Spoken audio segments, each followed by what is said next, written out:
Hi there. First things first, I don't want to waste your time because I've heard that time is actually a really powerful. No, okay. Let's talk about why it's useful to connect your SwiftFox account to your email domain. Your email domain is the part of your email address that typically follows your name.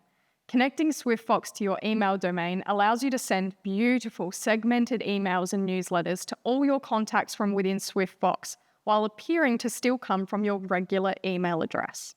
To connect SwiftFox to your email domain, you will need to be a SwiftFox admin. If you are not an admin, you will not be able to set this up. Sorry. So, first log into your SwiftFox account.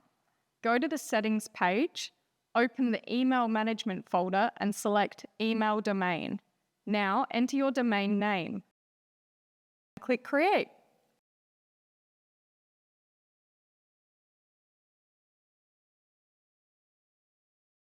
That's it. You can add multiple email domains to SwiftFox and then choose when sending an email campaign which one you'd like to use. So that's how to add your email domain to SwiftFox. To see more of our tutorials, click the link below. Happy emailing. Regards.